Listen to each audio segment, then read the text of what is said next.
আমার এই fruit carving গুলো নিয়ে একটা সুন্দর একটা পেজ ছিল, হলুদ সন্ধ্যা কার্ভিং। কিন্তু অনেক আগে একটা ভিডিও আপলোড দিই, সেটাতে স্ট্রাইক দেয়, যার ভিডিও সেই স্ট্রাইক দেয়, যার জন্য আমার মূল আইডি এডমিন আইডি আর হচ্ছে এই পেজটা দুটাই আমার অফ হয়ে যায়, পুরো পেজ ডাউন। আমি আর এই দুটো পেজ ওপেন করতেই পারিনি। কত সুন্দর সুন্দর ভিডিও যে আমি আপলোড দিয়েছিলাম এই পেজটার মধ্যে, ভীষণ রকমের মিস করি এই পেজটা, কেননা প্রায় 4,900 মতো ফলোয়ার ছিল, আর পড়লে 5,000 হতো।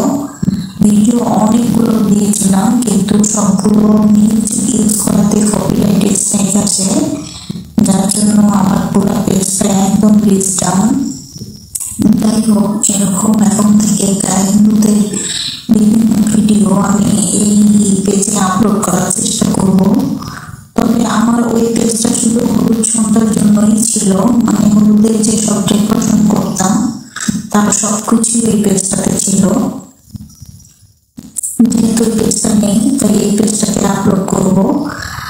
আর এই যে আমি গাজর দিয়ে একটা গোলাপ ফুল তৈরি করতেছি, শুধু একটা গোলাপ ফুল না, আমি 3 রকমের 3টা গোলাপ ফুল তৈরি করি।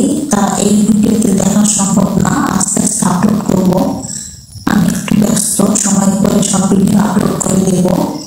আর এরকম করে একটা গোলাপ ফুল তৈরি করে হলুদের যে ডেকোরেশন ডালা অথবা বিভিন্ন ফলের যে ডেকোরেশন গুলো করি, চুড়ি তৈরি করার এক সাইডে যদি এই ফুলটা দেওয়া যায় তাহলে দেখতে অনেক সুন্দর দেখা যাবে।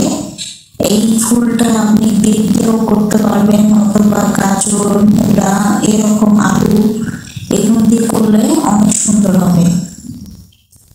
অথবা গেস্ট আসার আগে সালাদের ডিশের এক কোণে এটা রেখে দিলে দেখতে খুবই চমৎকার লাগবে, একবারে 2-3টা তৈরি করে রাখলে। যখনই কোনো হলুদের ডেকোরেশন করি তখনই আমার ওই পেজটার কথা খুবই মনে পড়ে, কেননা আমি মূলত ওই পেজটা তৈরি করেছি এই হলুদ সন্ধ্যার এই কার্ভিং গুলো দেওয়ার জন্য। মানে গায়ে হলুদের যেসব কার্ভিং আমি তৈরি করি, অর্ডারের কাজগুলো করি, তারা ছোট ছোট করে আমি একটু করে ভিডিও করি, করে আপলোড দেওয়ার চেষ্টা করি, যাতে আমাকে দেখে সবাই শিখতে পারে। কিন্তু আমি পেজটার খুঁজে পাই না। এরকম আরো অনেক ফ্রুট কার্ভিং আমি তৈরি করেছি, আস্তে আস্তে সবকিছু এই পেজে আপলোড দেব। আপনারা দেখলেই এরকম করে যে কোনো গায়ে হলুদের অনুষ্ঠানে বানাতে পারবেন, খুবই সহজ এবং খুবই তাড়াতাড়ি বানানো যাবে। বিশেষ করে আপনারা যদি গায়ে হলুদের আগের দিন এরকম করে একটা ডালা তৈরি করে ফ্রিজে, নরমাল ফ্রিজে রেখে দেন, তাহলে পরের দিন ঠিকই সাজুগুজু করে রেডি হয়ে শুধু সুন্দর করে বের করে পরিবেশন বা ডেকোরেশন করতে পারবেন।